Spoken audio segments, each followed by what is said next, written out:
नाम वैसे ही विचार। यथो नामो तथा गुणा, यानी जैसा जिसका नाम वैसे ही गुण। नाम ही बड़ा अच्छा है। सुनीति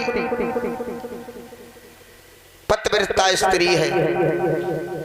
महाराज उत्तानपाद के घर में किसी भी बात की कमी नहीं है, और कमी है तो सिर्फ एक ही कमी है कि महारानी सुनीति के गर्भ से किसी भी संतान ने जन्म नहीं लिया।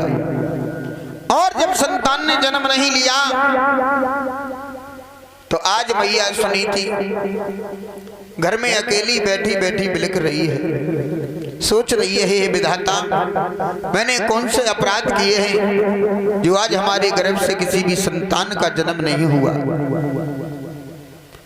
एक दिन रो रही थी। महाराज उत्तानपाद ने देख लिया, रानी तुम रो रही हो? तो रानी तारा ने जवाब दिया, महाराज रोने का कारण सिर्फ एक है। कौन सा? तो रानी सुनीति आज रो करके बोली है, हे महाराज,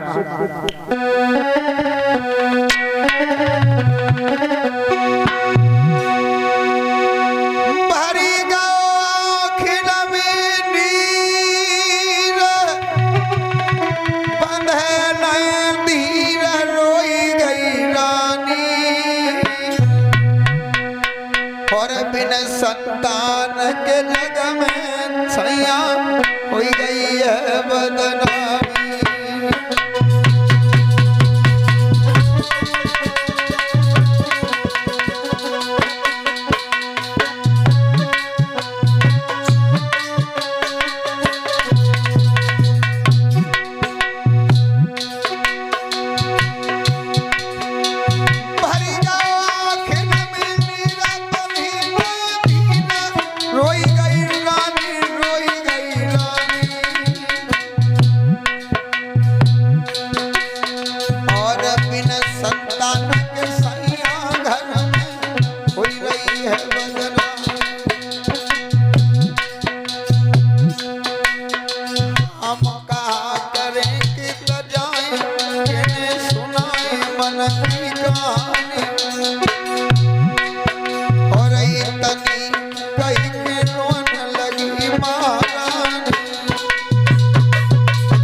सुनीति आज महाराज उत्तानपाद से कहती है, प्रभु बेला पुत्र नहीं होती है, रानी आज यमुना में रोती है।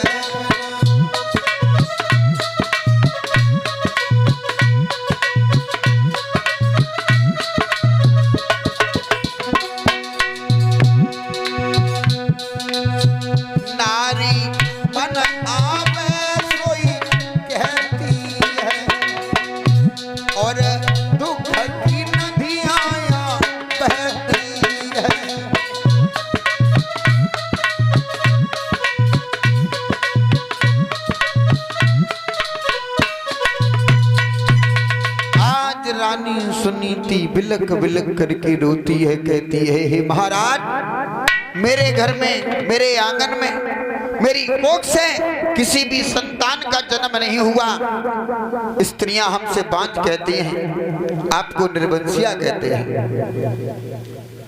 उत्तानपाद महाराज बोली, रानी हाँ, सुख देना न देना, देकर के छीन लेना, ये पार ब्रह्म परमेश्वर की माया है।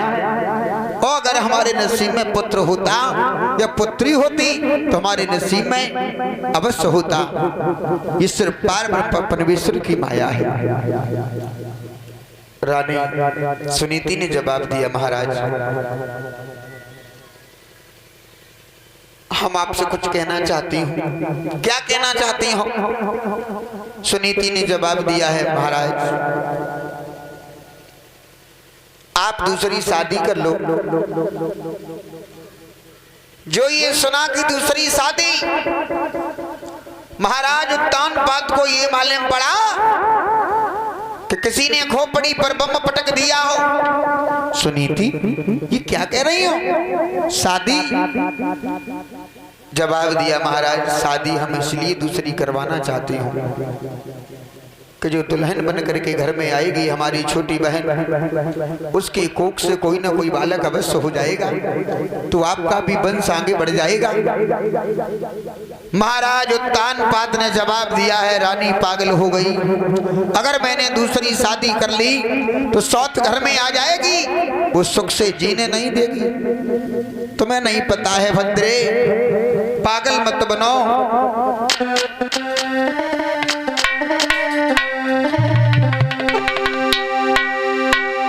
सुनो रानी, तो सौत चून की पूरी, चेहरा की छुरी मान ले प्यारी। विकास और तो यावत दिए निखार रे, करेगी तेरी ख्वारी।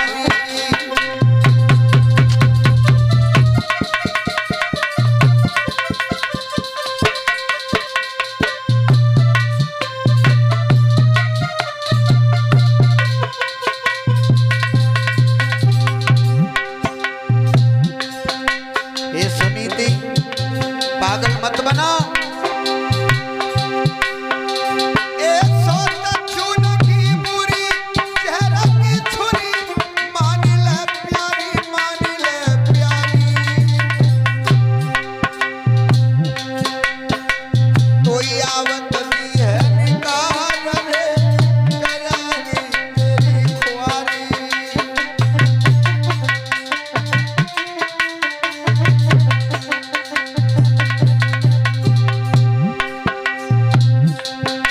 जवाब दिया, तुम्हें नहीं पता है, सौत घर में जब आ जाएगी तो सौतिया डहा हो जाएगा। बोले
सुनीति,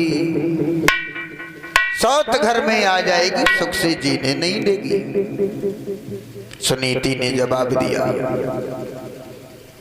अगर घर में सौत आ जाएगी तो हम दोनों बहनें गंगा यमुना की तरह बहूंगी, चलूंगी, साथ रहूंगी। महाराज उत्तानपाद ने जवाब दिया, सुनीति अभी तो तुम कह रही हो कि साथ में रह लूंगी, लेकिन वो आते ही आते तुम्हें घर से देगी निकाल, जीवन हो जाएगा बेकार। सुनीति ने जवाब दिया, महाराज कुछ भी हो, आप मेरा दूसरा, आप अपना दूसरा विवाह कर लो।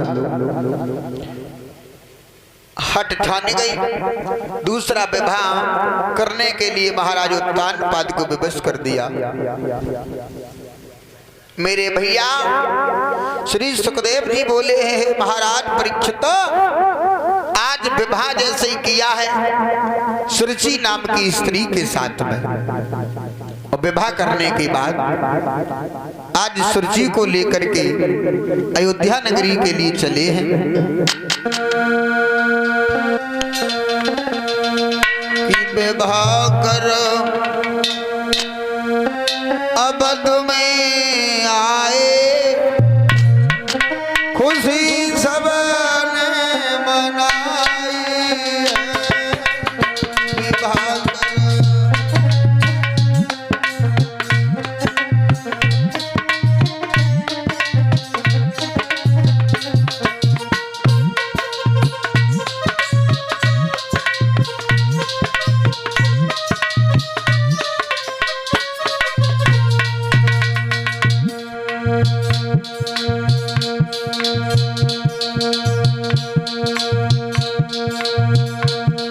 महाराज उत्तानपाद दूसरा विवाह करके जिस समय अवधपुरी में आए हैं, विवाह करी अवध में आए, खुशी सबने मनाई है। सुनीति सुनीति नारी थी पहले, सुनीति नारी थी पहले, तू जी सुरुचि आई है।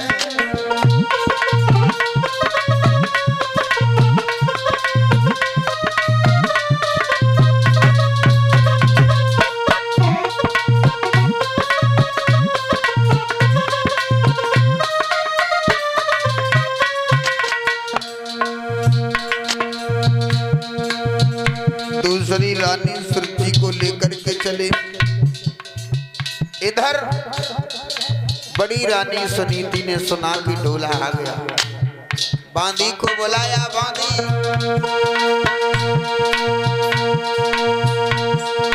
द्वार पर आ गया डोला, लला रिंकू तुरंत बांदी पठाई है। बुलाएला दासी बहना को, मेरी छोटी बहना आई है।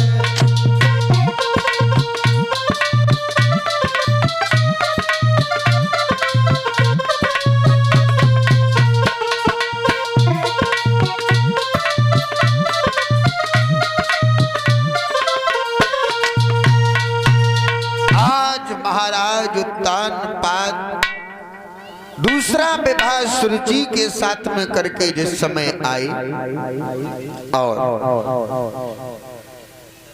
सुरुचि का डोला जब द्वारे पर खड़ा हो गया, पता लगा है बड़ी रानी को कि डोला आ गया, बारात लेकर के आ गए महाराज। बादी को बुलाया, चली जाओ, हमारी छोटी बहन सुरुचि को डोले से उतार के नीचे ले आओ, और मैं उसका इंतजार कर रही हूँ। बादी आरती का थाल सजा के चली, डोले के पास पहुंची, आवाज लगाई, महारानी महारानी साहिबा आप डोले से नीचे उतर आओ, आपका इंतजार बड़ी रानी कर रही है। जो बड़ी रानी का नाम सुना एकदम से चौंक गई। बादी कौन है बड़ी रानी? हमारा इंतजार कर रही है, कौन है? जवाब दिया है महारानी, आपकी महाराज की प्रथम रानी जो पहली विवाहिता जिनका नाम है सुनीति, वो आपका इंतजार कर रही हूँ। समझ गई कि मुझे लगता है मेरे महाराज का विवाह पहले से हो रहा, हो चुका, हमारा विवाह दूसरा करके हम हमारे साथ में लेके आए, पहले से सौत घर में बैठी है। जो सौत का नाम सुना, आवाज लगाई है महाराज उत्तानपाद को और एक बात कही है, हे महाराज ये मैं क्या सुन रही हूँ कि सौत घर में पहले से मौजूद है? मेरी बात सुनो।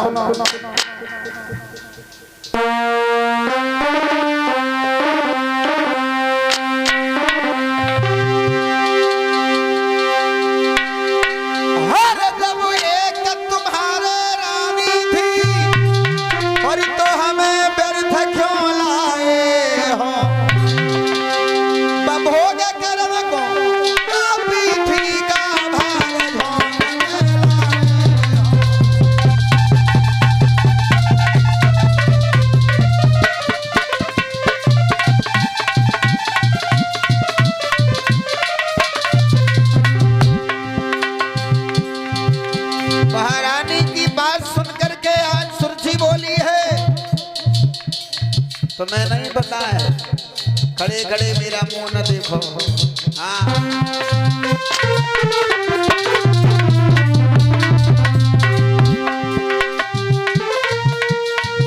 जब एक तुम्हारा रानी थी तो हमें व्यर्थ क्यों लाए हो? वो भोग करन को काफी थी का भार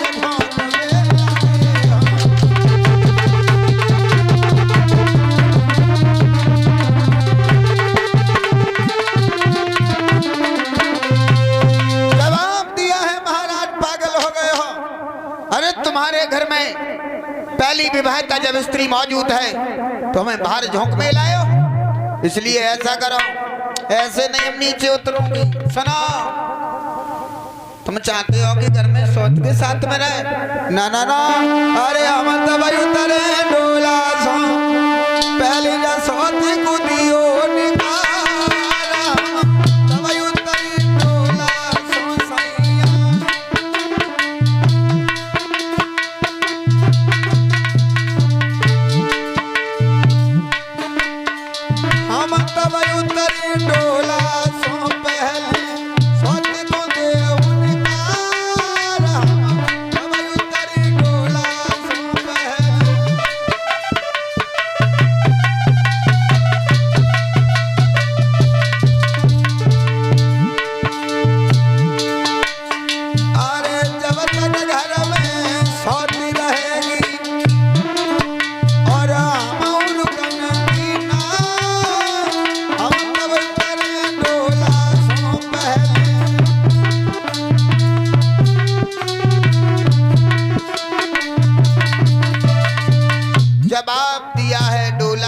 कदम नीचे हम तब रखूंगी, पहले इस सौत को घर से निकाल दो।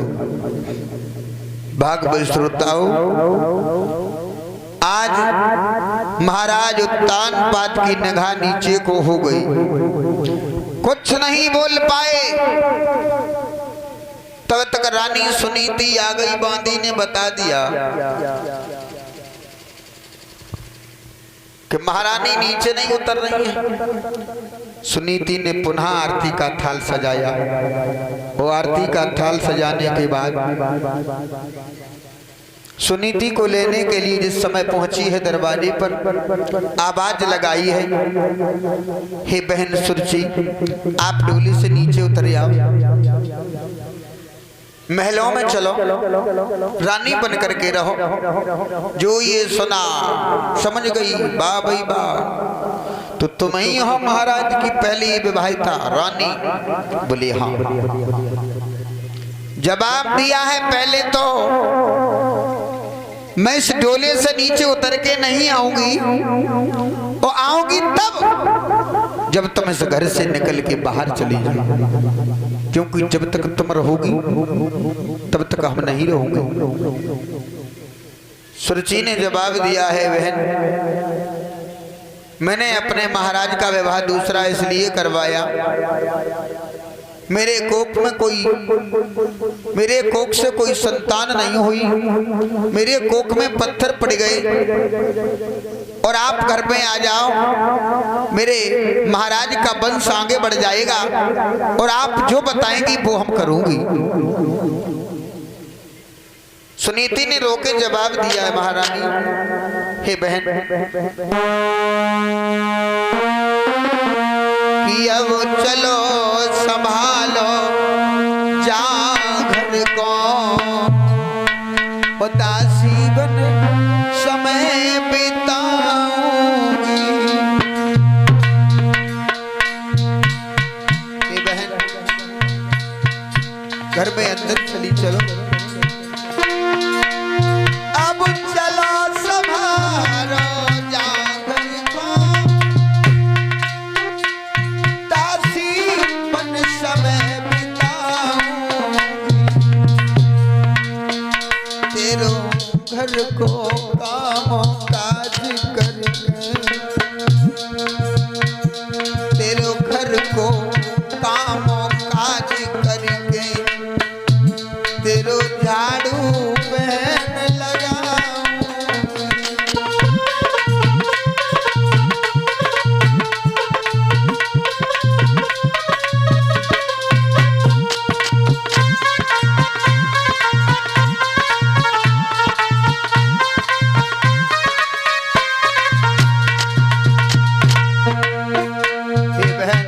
सुबह शाम मैं तेरा झाड़ू लगाया करूंगी, बर्तन साफ करूंगी, सब घर को काज करके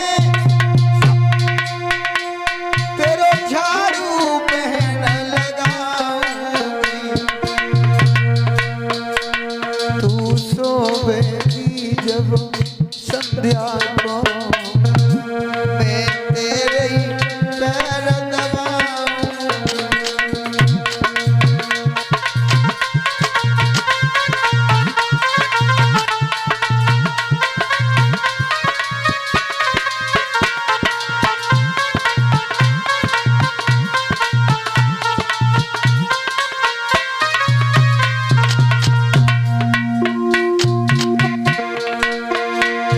अब शोभेगी तू संध्या को, तेरे ही पैर दबाऊं। सब घर को झाड़ बुढ़ार बहन, हम तेरो लला खिलाऊं।